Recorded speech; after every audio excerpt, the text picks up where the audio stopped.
በድሮ ጊዜ አንድ ነጋዴ በትንሽዬ ስፍራ ይኖር ነበረ። ሁል ቀን መሬት ቆፍሮ የሸክላ አፈርን በአህያ ላይ ጭኖ ይሸጥ ነበረ። አንድ ቀን እየቆፈረ ሳለ ገበሬው ውድ የሆነውን ዳይመንድ ከአፈር ውስጥ አገኘ። ግን ዋጋ እንዳለው አያውቅም ነበረ። ስለዚህ በአህያ አንገት ላይ አደረገው። ከእለታት አንድ ቀን አህያዋን ይዞ በአካባቢ እየሄደ ያለ አንድ ሀብታም ነጋዴ ወደ ትንሽዬ ግሮሰሪ በአጋጣሚ እየሮጠ ሳለ የሚያብለጨልጨውን ድንጋይ በአህያ አንገት ላይ ተመለከተ። ሀብታሙም ነጋዴ ገበሬውን ምንድነው በአህያ አንገት ላይ የሚያብለጨልጨው ብለው ጠየቀው። ገበሬውም ጌታዬ ድንጋይ ነው፣ ስቆፍር ነው ያገኘሁት ብሎ መለሰለት።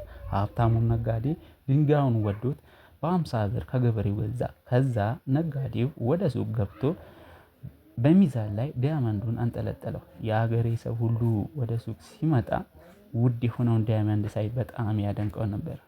ከእለታት አንድ ቀን አንድ ጌጣጌጥ ሰሪ ወደ ሱቅ ሻጩ በአጋጣሚ ሲመጣ የሚያብለጨልጨውን ዳይመንድ በሱቅ ውስጥ ተንጠልጥሎ ያገኛል።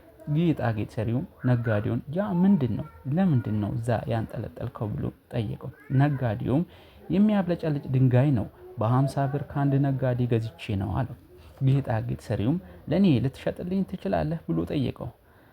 ከፈለገ 100 ብር ከፍለኝ ልትወስደው ትችላለህ አለው። ገብጋባው ጌጣጌጥ ሰሪውም 80 ብር ልከፍልህ እችላለሁ፣ ከተስማማህ እወስዳለሁ፣ አሊያ እተወዋለሁ አለው። ሱቅ ሻጩ 100 ብር ካመጣ ውሰድ፣ አሊያ ተወው አለው። ሰውየውም ትቶት ሄደ።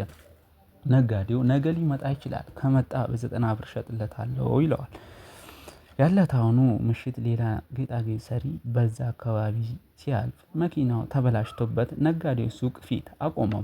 ጌጣጌጥ ሰሪው ወደ ነጋዴው ሱቅ ገብቶ የሚያብለጨልጨውን ድንጋይ ሲመለከት ወዲያውኑ በ100 ብር ምንም ሳያንገራግር ገዛ። በሚቀጥለው ቀን ያ የመጀመሪያው ጌጣጌጥ ሰሪው መጥቶ ዲያመንዱን ሲመለከተው ዲያመንዱ የለም፣ ተወስዶ ስለነበረ ነጋዴውን የት አድርገኸው ነው ብሎ ጠየቀው። አንተ ከሄድክ በኋላ ያን ዲያመንድ የሆነ ሰውዬ መጥቶ በ100 ብር ገዛኝ አለው። ጌጣጌጥ ሰሪው በሰውየው በጣም ተናደደ፣ በውሳኔውም ተጸጸተ። ከዛ አንተ ሞኝ፣ ያ ድንጋይ ሳይሆን ውድ ዲያመንድ ነው፣ ለ100 ብር ብለክ የሚያብለጨልጨውን ውዱን ዲያመንዱን ሸጥክ አለው። ነጋዴው በጣም ስቆ ጌታዬ ውድ ዲያመንድ መሆኑን አላወኩም፣ ግን እኮ አንተም ለ20 ብር ብለክ እስካሁን እየተናደድክ ነው። ስለዚህ እውነተኛው ሞኝ ማን ነው? እኔንስ ወይስ አንተ ለ20 ብር ብለህ ውድ ዲያመንዱን ያጣኸው አለው። ታሪኩ 3 ነገሮችን ያስተምረናል። አንደኛ ስስታም ሁን፣ አስፈላጊ በሆነበት ሰዓት። ሁሌ ስግብግብ ከሆንክ የምትፈልገው ሁሉ ልታጣ ትችላለህ። ስለዚህ አስፈላጊ በሆነበት ሰዓት ስስታም ሁን።